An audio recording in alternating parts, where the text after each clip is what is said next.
What's up, everybody? Welcome to the post-game bounce. It is 10:30 on a Sunday night. Jared, it's been a long day for both of us, but we're back here tonight to celebrate a Memphis Grizzlies dub. They beat the Sacramento Kings 115-107 on the road, Jared. They are now 5 out of their last 6, 4 straight road wins. My goodness, man. My goodness. The Grizzlies, are they back? Yes. Like they're I'm not gonna say fully back. Obviously, we're still waiting on a particular guy and someone else to get back as well. But I mean, 5 of your last 6 starting to play really well. You're down to just 3 games under 500, but hey, we're trending that way. King Meek says, Jared looking very tired, my guy. You tired tonight? Dude, I'm very tired. So it's been a long weekend. I've had playoff football to call. I had an MC their going away event today for Chattanooga for state. Yeah. Did the show with you this morning. Been battling this like cold sinus mess, and then just watched the Grizzlies play. And now I'm on here with you, and I'm currently watching Denver try not to blow this lead in the fourth quarter against Washington.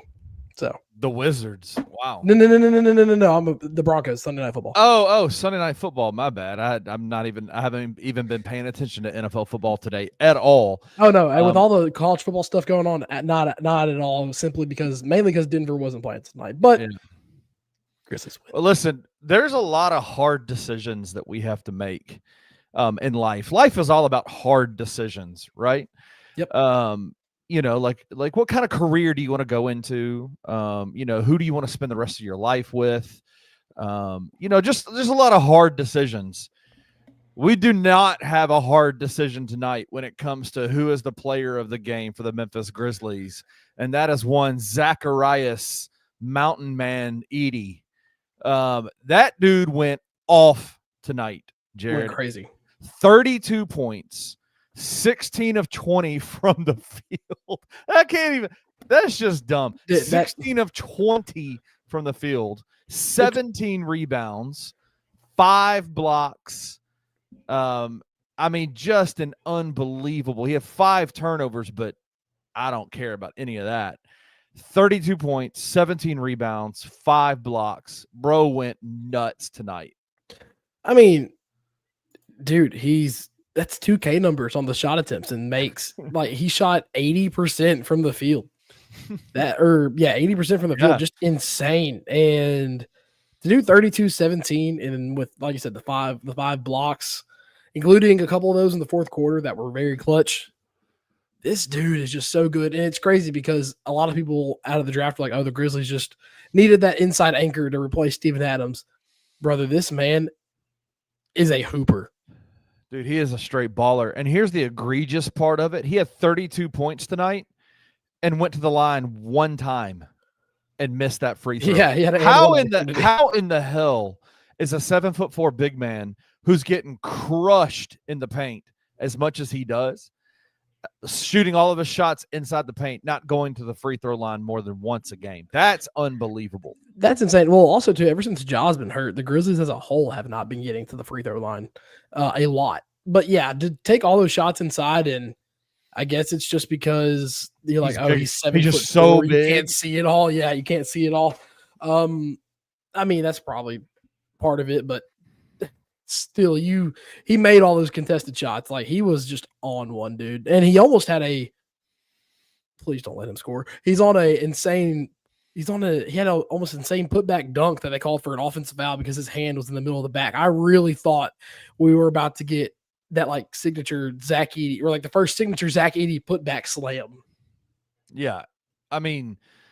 It's just unbelievable what he's doing. 60 Zeller said this and we have it up. Is Zach the Grizzlies' best player? Art, good friend of the program, Art says, is this Zach Edey's team? Listen, man, it's gonna feels like it right now. It is very difficult especially him being a second-year player, to say that this is his team. But there's only one thing that we know to be true, and that Zach Edey unlocks this team unlike any other player that we have on this roster, and we've seen it. The Grizzlies are 5-3 since he's been back, and they led in, I think, really every single game. I'm going to exclude the Nuggets game because he went out very, very early. Right. So I'm going to say they're 6-2 with him in the lineup this year. Right. Truly. And they've led in all 6 of those games, or all 8 of those games. Like, had a chance to win all 8 of those games as well. So to say he's the best player, like, absolutely, he's the most gravitational player on this team, because I don't know if you paid attention to like how Jaren and Edey were both kind of feeding off each other, not necessarily just passing back and forth with each other, but like they were just taking turns down the floor. Like, okay, it's your turn to post up. It's our turn to post up. So that just, it's one of the things. I watched some beautiful basketball tonight, because at one point in the third quarter, I was sitting there watching, because the paint points are pretty even tonight. The paint points were 62-58 in our favor. Mm-hmm. But you look at how the Grizzlies were getting their paint points, it was just straight up bully ball. Mm-hmm. The Kings, the way they were doing it with their small ball lineup, it was just with a bunch of ball movement. So, like, I liked them taking turns for a little bit there in the third quarter, just saying, all right, you score, now I score. You score, now I score. It just makes, when you have 2 7-footers who can move at this capacity, now granted, we did not think Zach Edey can move like this coming back from that ankle surgery. Holy cow, man. It's the double 7-footers in the lineup certainly does something to this team, and it certainly opens up the floor for the other 3 guys as well when Zach Edey's there. Yeah, I mean, you look at the starting front court for the Grizzlies tonight.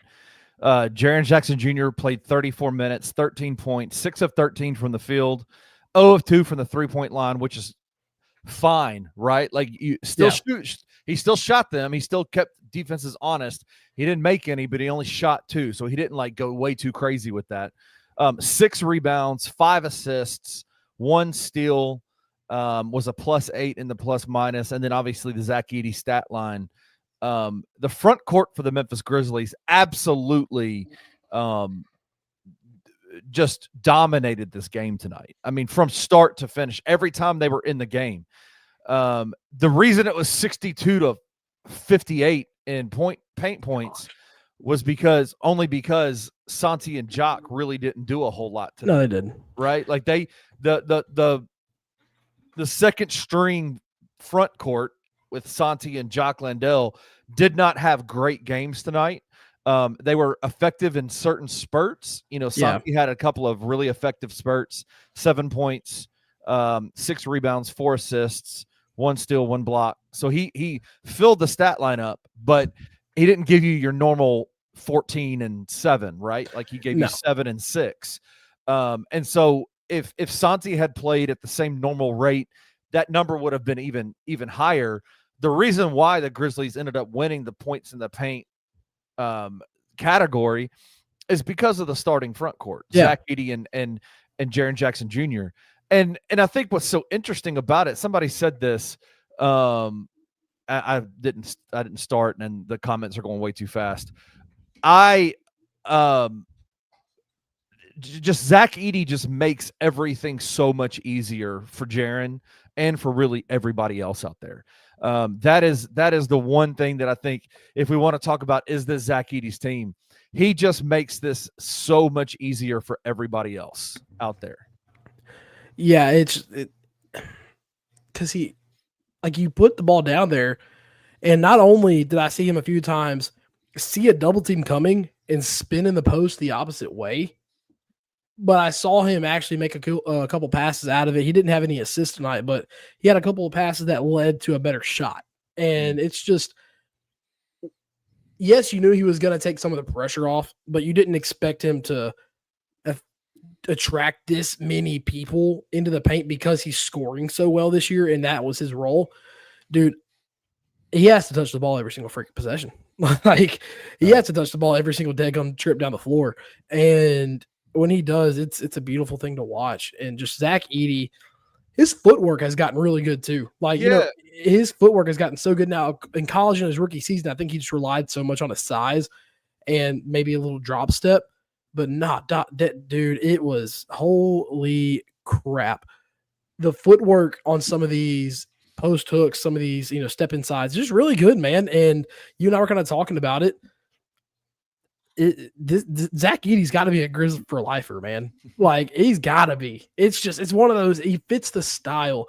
Kenny, when you have a guy doing this down low, and then again on the other side of the floor, you're giving up almost 30 points off turnovers. This felt like an old school Grizzlies win. It did. It felt like an old school Grizzlies win.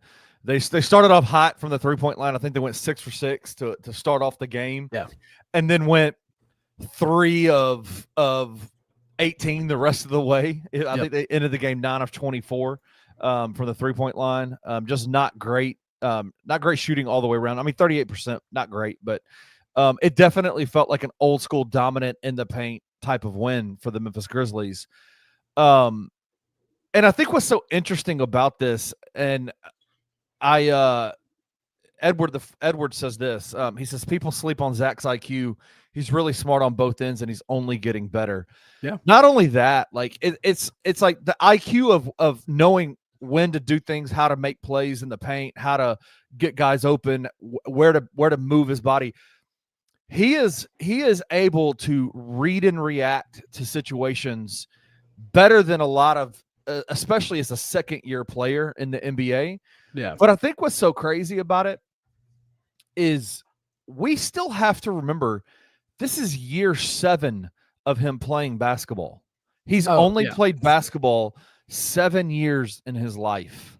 Like Purdue, and 4 years in what, like he played his final year of prep school, whatever, in Canada. Whatever it was. Then he went to play because he was a baseball player all the way up until his final year of school.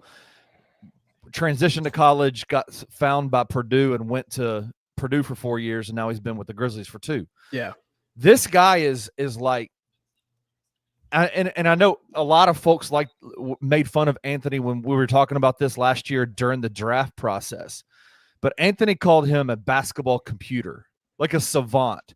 And this did you ever watch the Matrix movies? Did you ever watch those? Yeah. I just remember those. I think especially in the first one, when they're teaching Neo how to do different things, the way they do it is they plug him into the computer, and then just go, "Oh, do you want to learn jujitsu?" Do-do-do, and it just uploads directly, and he all of a sudden knows how to do jujitsu. And I think like this is what Zach Edey is like with basketball. Like it feels like you show him one thing one time, he sees something on film, and he's able to just like move, like the way that he is moving in the paint, the way that he adjusts to passes, the way that he knows how to use his body. It's unbelievable the growth that we've seen out of him. And this is only year 7 of him playing basketball. Imagine when he's 10 years, 11 years, 12 years into playing basketball, what it's going to look like. Dude, he didn't even have an off season. Right. He didn't get to have an off season. Yeah. And he's looking like this right now. Imagine if he got to actually have an offseason on a healthy ankle.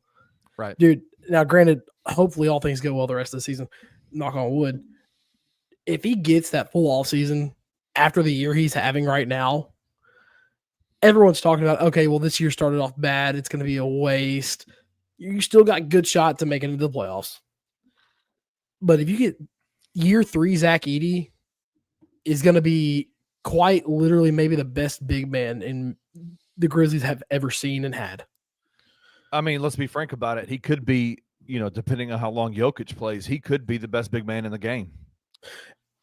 Yeah. I mean, are we excluding Wemby from that group, or are we just listen, I said what I said, bro. I'm all for it. I just wanted to make sure that we were classifying him as a big. Oh no, 100% agree, because Edey has given Wemby fits before. Like he's so fun to watch, and it's just, and to what Edward said on the IQ, it's just his entire paint presence is great. He's down low, he makes the right move. Does he get stripped a couple times when he puts the ball down low? Yeah, but that's gonna happen from time to time. It happens. You can live. That's just basketball. You can live with that. The Memphis Grizzlies tonight were a turnover prop machine. Turnover magnets is what they were. Yeah. But Zach Edey, dude, it's so fun to watch. And the more and more you watch him, the more and more you just look at it. The more and more you watch him, the more and more you're just like, dude, he's he's seeing things two plays before they happen. It feels like, because the one double team I was talking about earlier, where he saw it and then spun into the inside part of the paint. Sacramento, I can't remember who it was. It was the scrawny white guy that they kept bringing off the bench. I know they have like 3 of them. Right now. Yeah, right now. He came off Zach Edey's right side. Edey saw it like right as he broke, immediately spun inside for an easy bucket. And he's beating double teams by himself. It's just, man, he gets me excited when I think about big man basketball. And as someone who likes old school style scoring in the paint basketball, I am a gigantic hit, and no pun intended, Zach Edey fan. Yeah, absolutely. And I think we also need to highlight the fact that, while it wasn't the most gaudy stat line for Jaren Jackson Jr., that fourth quarter, Jaren Jackson Jr. has become a problem for the Grizzlies and for the opponents of the Grizzlies. 3 of 4 in the fourth, 6 points. Yeah, he had 6 points in the fourth quarter tonight. Two of them were vicious dunks. Yes. And I texted the group chat after the first one, and I said, when's the last time we've seen Jaren Jackson Jr. bang on somebody like that?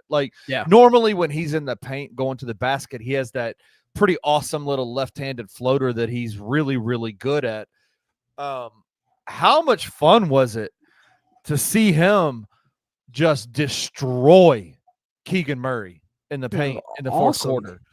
I loved the intentionality and aggressiveness that we saw out of Jaren Jackson Jr. tonight, especially in the fourth quarter. And like I said, I don't remember the last time we saw him with that kind of edge about him. Yeah. Like even last year when he was close to he was playing at an all NBA level, you didn't really see that. No, dude, he is finally figuring it out in this system. And it's been fun to watch him grow in that, because he's found a way to implement this ISO ball. And Kenny, you said it back with the last most heinous JJJ game, where you were talking about, he backs up into the low block to catch a pass instead of going to attack it. We're not seeing that hesitation, whatever the word is, hesitance. We're not seeing that hesitance anymore with him. He's being aggressive. He wants the freaking basketball. And when Jaren Jackson Jr. wants the basketball, that's when he's confident and he's making the right move.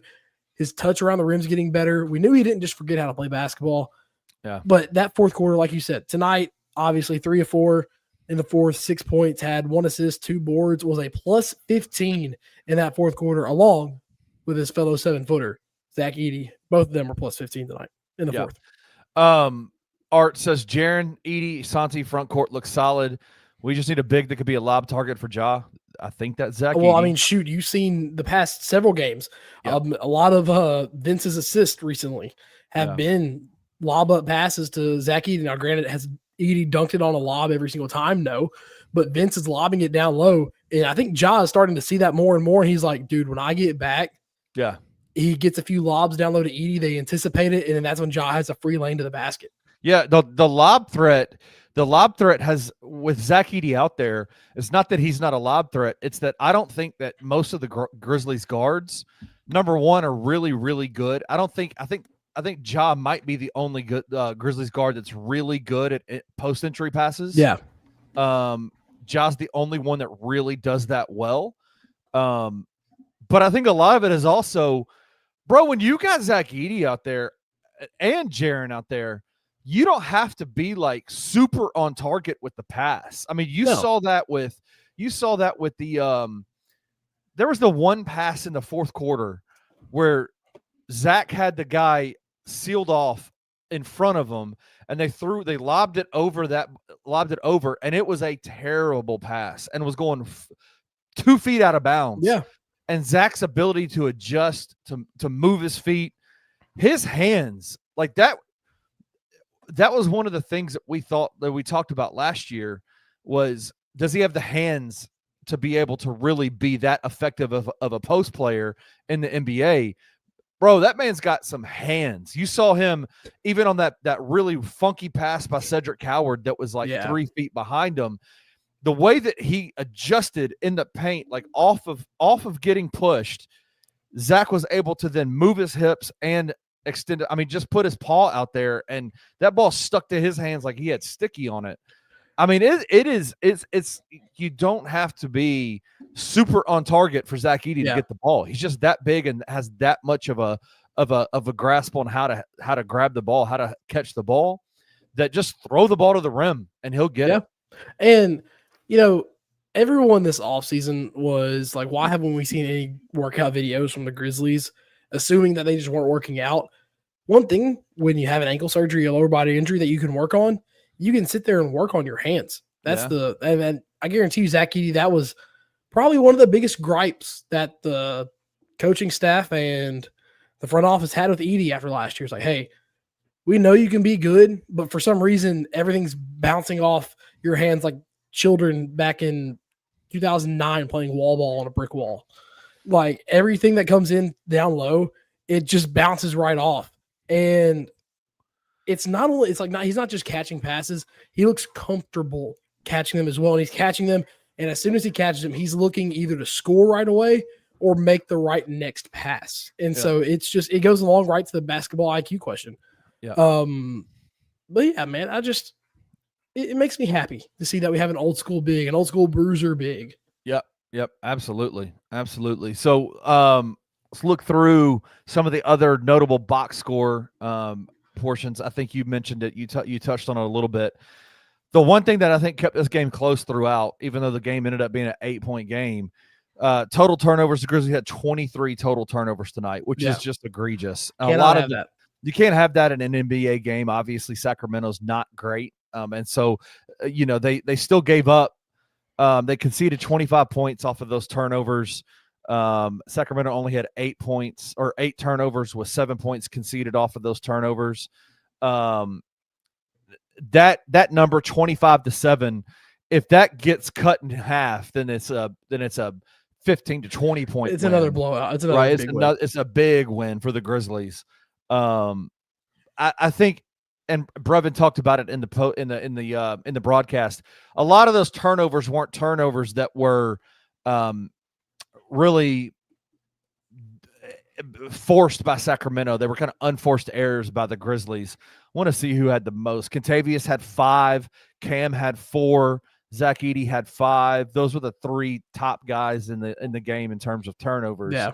I do think that's kind of an outlier number for the Grizzlies. They don't necessarily have that kind of turnover rate every single game. You just got to get that under control, right? Like if the Grizzlies had ultimately lost this game, that would have been the number that you can look at and go, yeah, you can't do that in an NBA game and win. Thankfully, they were able to,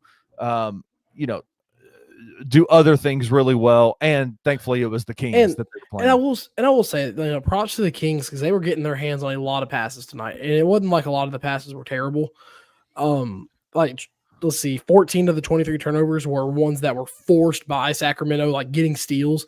So if you take out the steals and bring it back down to a more level number, like 4, 5, or 6, then you only turn the ball over 13 times, which is still not great. But I mean, turning the ball over 13 times and losing the turnover battle by 5 as opposed to 15 is a big number right there. Yeah, absolutely. Let me see. It looks like, and I think this is kind of becoming a trend. The Grizzlies starting 5 is playing pretty well right now. Very well. The Jaren Jackson Jr., Cedric Coward, Jalen Wells, Zach Edey, Vince Williams Jr. starting 5 is really playing well right now. Yeah. The bench struggled tonight. They did. Can we say that? They had moments where they were really, really good. Cam Spencer, once again, another night of just shooting the ball. I sent a text. I sent a text to one of the group chats tonight. Cam was 6 of 10 from the field, 4 or 5 from the 3-point line. He had 3 assists, 4 big turnovers. That's not good. 1 steal. He was a +3 in the plus-minus stats. Luke Kennard tonight. Atlanta Hawks scored 142 points in an overtime win. Jeez. And he had, let me look at this. Let me find this. I took a picture of it. Yeah, the homie stat line was 2 points. Gosh. 0 for 4 from the field, 0 for 3 from the 3-point line.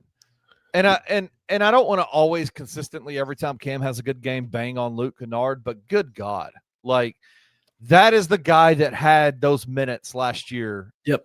From that Cam Spencer is now taking, and Cam Spencer is just, man, he is just a heater off the bench. Yeah, dude, he's a microwave. He's a microwave for this team. He is, and the one thing I like about Cam so much better than Luke, he's hunting for his shot. Like every part of Cam's body stays active, whether he's off ball trying to fight over a screen or fight over any kind of like backdoor double team. He's hunting his spots on the wings in the corner straight away. Yeah. And when he gets the ball, he just, man, when he gets the ball and creates his own shot. Yep. Why are we allowing Terry McLaurin to score? And he gets the ball. He's getting these step backs as well. His on-ball creation has taken a big step as well in these past few weeks because, when he got the start against Toronto, we were like, dude, this dude cannot create on the ball by himself. But dadgummit, he is one of those that just likes to hunt his shot, like I've said repeatedly over and over again. And that's something we didn't have with Luke Kennard. We had a guy who we knew could shoot well. He wouldn't take more than 2 threes a game at most sometimes. Mm-hmm. But I'm loving that Cam is going out there actively hunting his shot. And not only just hunting his shot, what did he do in the fourth? What did he do in the fourth side? He had a few minutes. Cam Spencer in the fourth, 1 of 1 from 3. And that 3, he got the ball on the left wing, realized he had a quick mismatch. I think it was Keegan Murray on him, hunted that. Hezzy stepped back into a big made 3. That dude is not only a great shooter, but he is, like Zach Kleiman said, the dude is a dog. Yep. And we're starting to see, even though he had 5 turnovers on the game, we're starting to see Kentavious Caldwell-Pope start to really shoot the ball well again, which is really nice. And I think it was even mentioned, and I just want to give a massive shout out to KCP.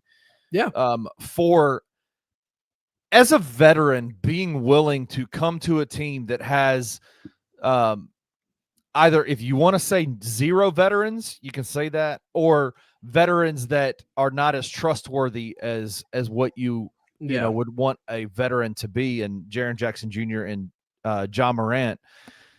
KCP came into this season knowing he could still play the game of basketball, but knowing that he had a lot to prove based on his last year at Orlando.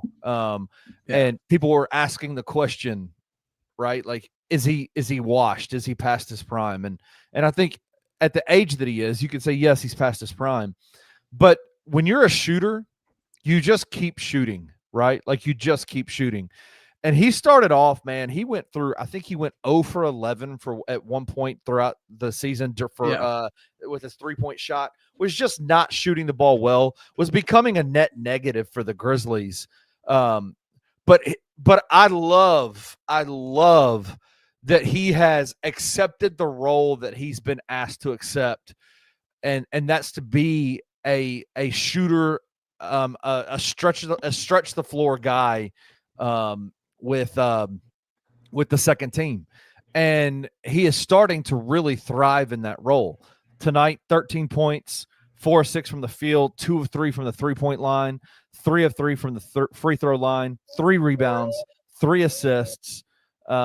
He obviously had the 5 turnovers. He's a -1 in the plus-minus, but that was a large portion due to the fact that the bench altogether, even though they had good spurts, just struggled tonight. But bro, I am so pumped at what Kentavious Caldwell-Pope is doing for this second team. I just think I love that he has taken that role and it not just been like cool with it, but like thrived in it. Right. Yeah. And he, with the game, he got hurt with like a sore shoulder or like I don't know what exactly it was. It was an elbow possibly. I think everyone just assumed that he was going to be on the injury report or out. And we were all talking about, is Cedric Coward going to like just immediately assume that role? Dude, I'm glad we have a vet that's okay with coming off the bench. That injury, I guess, kind of opened the thought of Cedric being finally put into the starting lineup. And KCP may have been the one that said, hey, do it. Yeah. He seems like that kind of vet. Very well. And tonight, the shots that he hit, Kenny, especially in the mid-range, he hit 2 leaners where he was almost out of bounds. Like, he was hitting some tough shots.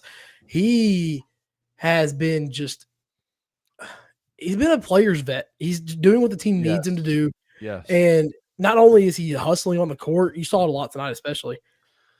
The shot is finally starting to fall. And when a veteran shot is falling and hunting his own shots, he kept the bench from going overboard tonight. Yes. He kept the bench from completely succumbing to what at times we thought were the Kings were about to just run away with this game entirely.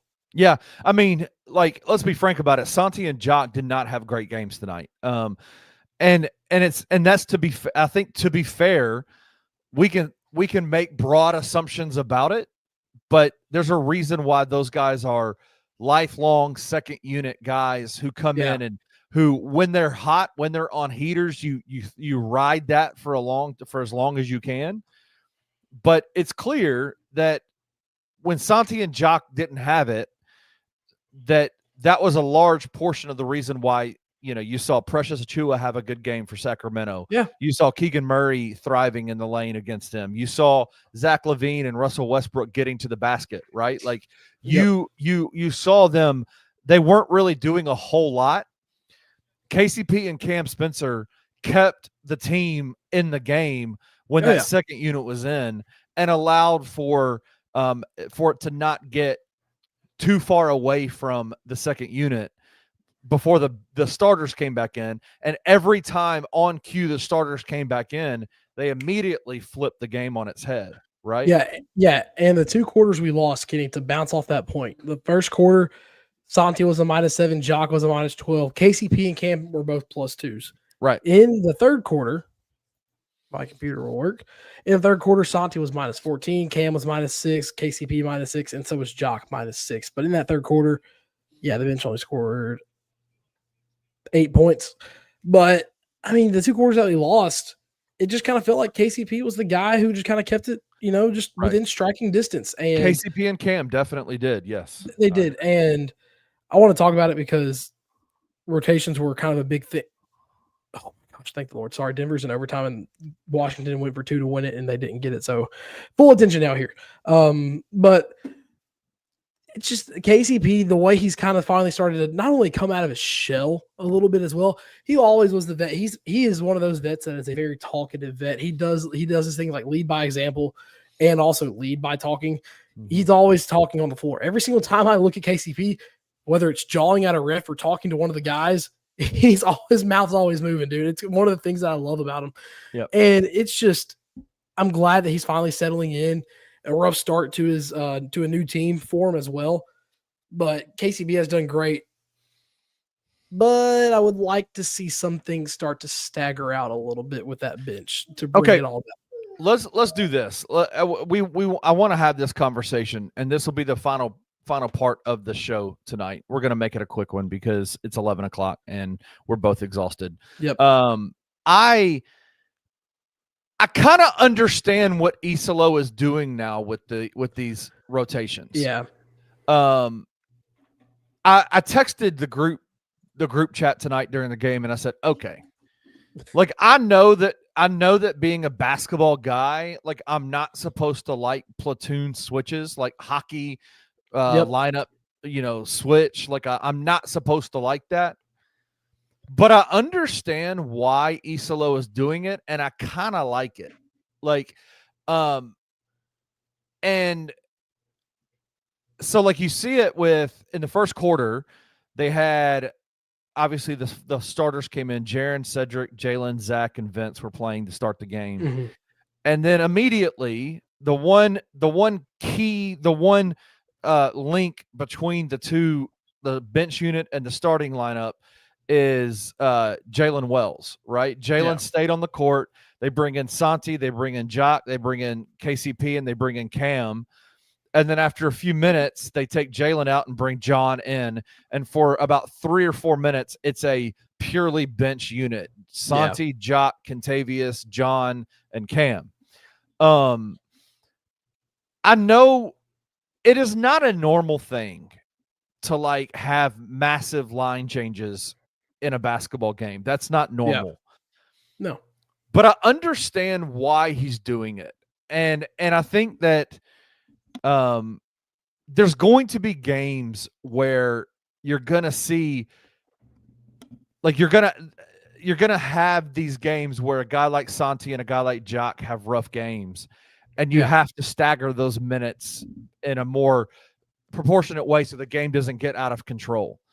But I do understand, because I think what you see with that bench unit especially is you see Cam, John, Contavious, Jock, and Santi come in, and they know how to play with each other. They know what their roles are. They know exactly what they're supposed to do. There's a level of intentionality that they bring when they come in that, while it might not be as effective, like every single game, it might not be as effective as what you see with the starting lineup. It definitely feels like there is I understand the wave approach that Isolo is trying to bring of, for the first 5-6 minutes of the game, the starting lineup, man, y'all blitzkrieg and go crazy. And then we're going to start line changing and like allowing another kind of another way of playing, another style of play make their imprint on the game, right? Like, because KCP and Jock, Santi and Jock are different players than Zach and Jaren. So you've got kind of the big boy bully ball that the starting lineup brings.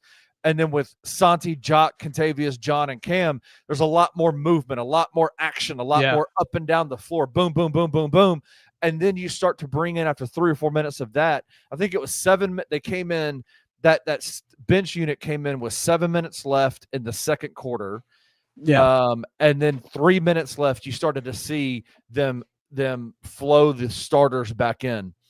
And it just, I understand, like, it feels like a more cohesive unit of, we know what the starters do and we know what the second unit does. And so let's see how it flows for a little bit. Does that make sense? No, it makes 100% sense. I think you're pretty much spot on with it.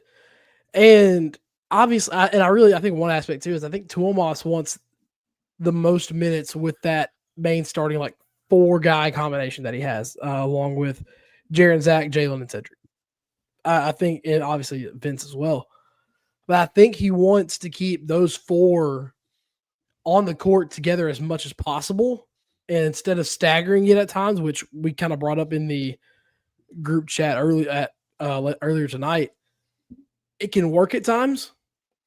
But when games start getting into the close situation, like we were in Sacramento, I do think you have to stagger some of those. Obviously, you can't bring in.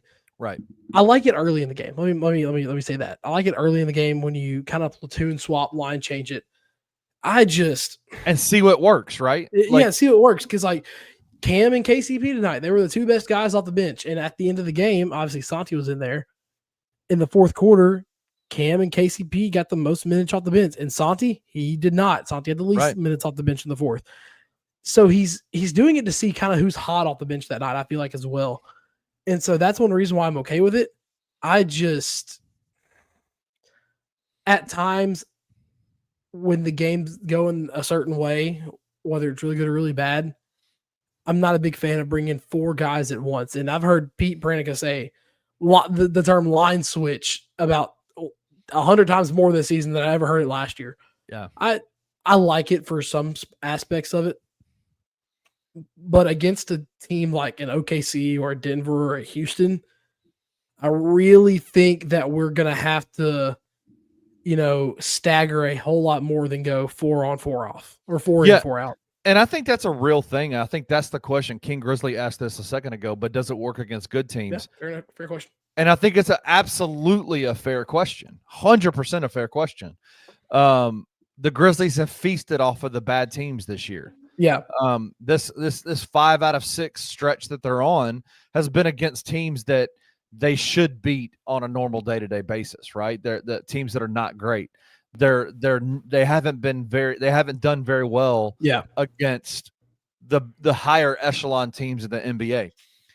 I do think, though, that it's easy for us to say it hasn't worked against good teams, but I think there was a lot of other shit that was happening with that Grizzlies team that's not happening right now. And winning takes care of a lot of it, but I also think that there is a level of comfortability now with what Isolo is doing You're seeing it, and especially with Zach being back, you're seeing it. And I think that it is, like Art said, it is something. Let me bring it back. It's something we can build from, right? Yeah. Like, and again, and that is the only thing, that is the one thing that we have, all of us on Bluff City Media, all of the people who talk about the Grizzlies have asked Tomas Islo to be adjustable, to be willing to adjust what you do when the feel of the game calls for it. And you saw it tonight in the fourth quarter, right? You saw it with Santi and Jock in their normal minute rotations during the fourth quarter. I think Isalo realized these dudes ain't got it tonight. They're being effective. They're not killing us, but Zach and Jaren are dominating this game. And so what did he do? He cut short Jaren and Zach's rest about 2 minutes in game time and brought them back in with Cam, with KCP, and with John Conchar. And so like those, like, how can this is what we've asked Isalo to do. And so how can we say anything but, hey man, like, you keep doing your thing, but just adjust to the feel of the game. And I think he's shown us even tonight that he's willing to do that. Well, you look at the last 3 games that we've won. It's been Clippers tonight, obviously, and then the Pelicans.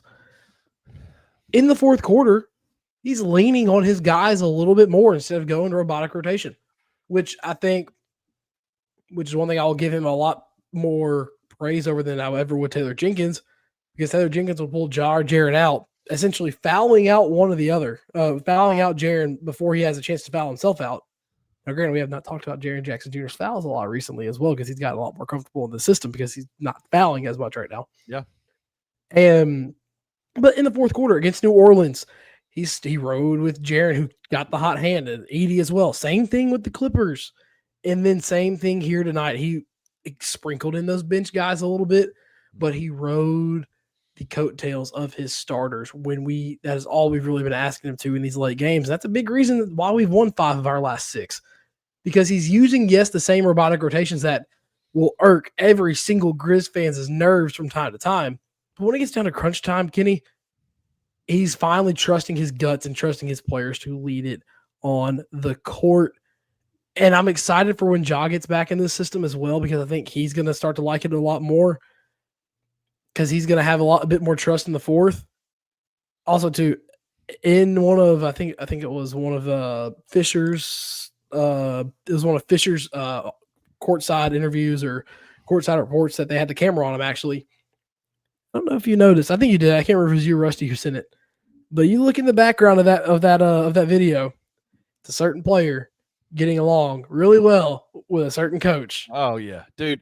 And all the drama shit from the beginning of the year, we can just I think we can lay all that to rest. I think growing it's time pains. It's time to move on from that. We don't have to continuously bring it up. I think all of that nonsense is over. And now it's just about growing together as a team. Well, you went through those growing pains, and that's why you see now everyone's bought in, which is a really good reason why this is starting to bloom and starting to blossom into what we love and know as beautiful basketball. And it's been really fun to watch. And big credit to T.I., because I think he heard a lot of the noise and started to make adjustments as well. Growing pains are done. I think you're still going to have a few tension spots, not with play style, but when everyone gets here and some roles start to get figured out, especially on the back end of that bench. But I mean, you've won 5 of your last 6. Winning cures all. You're 3 games below 500. You're 3 games out from being the 6th seed and not having to do the play-in. But man, I'm excited for what this team's doing. Everyone's buying in. Jaren, Zach, and even T.I. He's mixing it up a little bit from that system, and it just looks good for the first time this season. Yeah. S22T. Haven't seen you in here before. Shout out to you. He's been in here a few times after some games. Awesome. Well, shout out to you. I've never met you, so shout out to you. Glad you're here. There's about a 96% chance that it's a dude if you look at our analytics on our that is YouTube true. channel. So I'm going to say he. If you are a female, shout out. Tell your friends. We'd love to have more ladies watch Bluff City Media. You get to see handsome faces like Jared Davidson over here on the network. Like this man. But no, and I agree. He's a really experienced head coach with a system, just a rookie in the NBA, 100%. I think what a lot of the new Grizzlies fans that are Tomas Isolo fans that are coming into onto the party bus now have to they don't know this, and I think it's fair for us to say, like, we have a lot of PTSD from our previous head coach. That is true. And so the concerns a lot of times that you hear are not necessarily based off of what we see off of what Tomas Isolo is doing, but we see it's PTSD trauma coming from what we saw last year and the year before and the year before that with Taylor Jenkins. Yeah, an unwillingness to adjust, an unwillingness to adapt, an unwillingness to feel the game. And so it's not an Isolo thing. It's a PTSD from Taylor Jenkins thing. And I think as a safety net, being like they just mentioned, being a rookie in the NBA, his safety net was to go into what worked. And that's a lot of people and being kind of afraid to experiment a little bit. Mm-hmm. And I'm glad we're seeing him be open to new roles, obviously, because when Zach Edey back, this whole team has just opened up, especially in the fourth quarter. Have we won? Let's see. I'm going to go back and do a little quick stat digging in these last 3 games. Against the Pelicans, we won the fourth quarter 30-22. Against the Clippers, come on, the computer, let's go. Pretty sure we won. Good. But shout out to S20. You keep looking it up. Shout out to S22T and to all the Finland viewers. We love it. Tell everybody about Bluff City Media.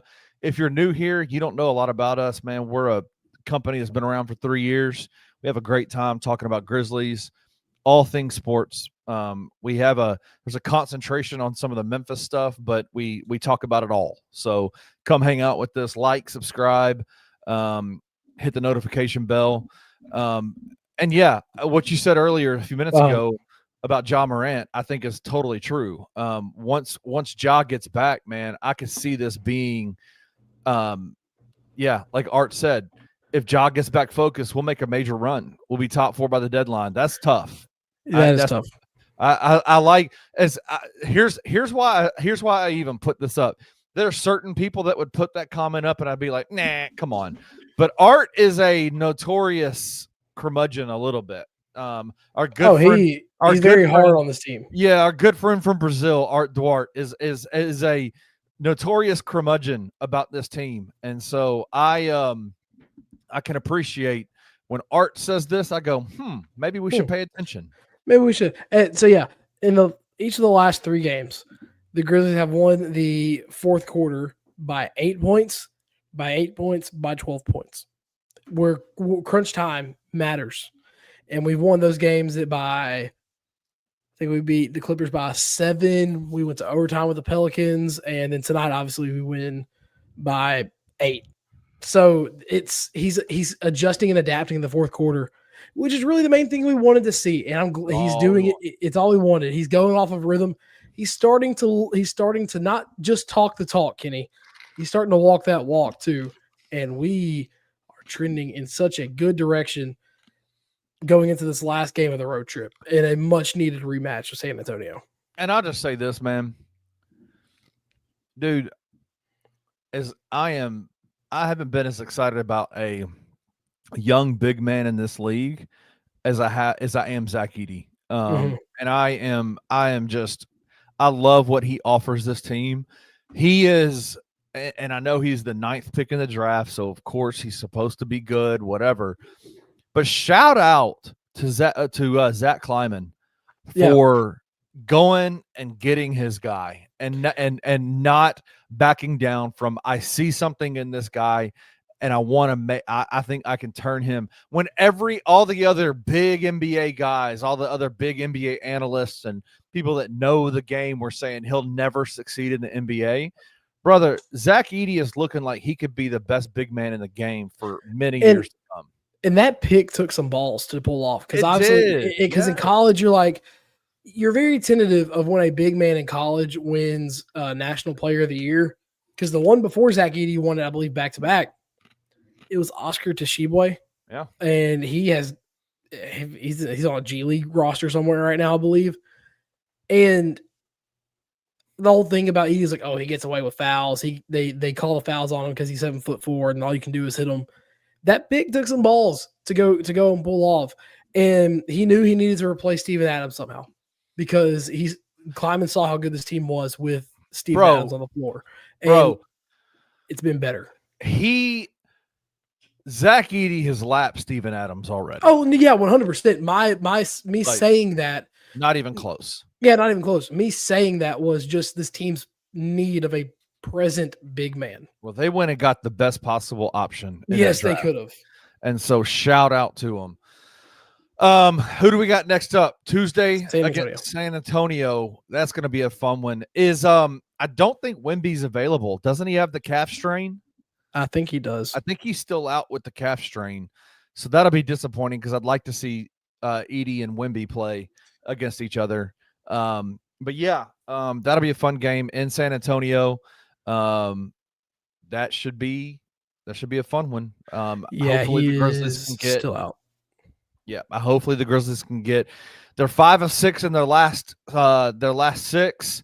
Hopefully they can make it 6 out of 7 and go 5-0 on this road trip before they come back home. So shout out to them, man. Yeah, man, because that road trip wraps up on Tuesday. Got a very favorable schedule coming up with this team. It's gonna be, dude. Look at this. So Nathan Payson. I haven't posted a lot of the comments from Nathan, but I've been seeing all of them. Nathan has been low-key cooking in the comment section tonight. Yeah. Getting Wells, Edey, Coward, and Spencer in 2 draft cycles is why I don't support his Zach Kleiman firing. I totally agree with that. I do too. And you look at here's the thing. I have come to the point of being mad at Zach Kleiman for some misusage of trades and getting free agents. The Marcus Smart trade. The Marcus Smart trade. But like getting veterans in here as well. But when you have a guy who drafts like this, especially when he shines in the second round, he goes and gets Wells, he trades up to get Coward. This whole thing about Zach Kleiman not being a good drafter is just kind of it's tiring because it's lazy. I agree, but holding free agency against him is like completely out of his control. Because players make their choices. Players make their choices. They have to pick to come here. Well, and that's where I'm getting to a little bit here. And because that's why like the whole fire Kleiman thing. Like I'm not going to be cringy and call him King Kleiman, but he has his fair share of mistakes. But in a small market like Memphis, Kenny, how do you build a team? You build a team through the draft. It's through the draft. Look what OKC has done, right? You can't look at a free agent and be like, hey, sign here, or else you're probably not going to go anywhere else. Right. Like, it's probably a guy you don't want. If that's the option, you probably don't want that guy. But come on, man. Like, we have got to get past Ty chose to be here. Ty Jerome wanted to be here. Has he gotten to suit up yet? Unfortunately, no. But he wanted to be here. To build a successful team in a small market, the Bucks mainly did it through the draft because they drafted Middleton and Giannis like either a year apart or in the same class. And then they went and traded. And they went and traded a few things to get around them.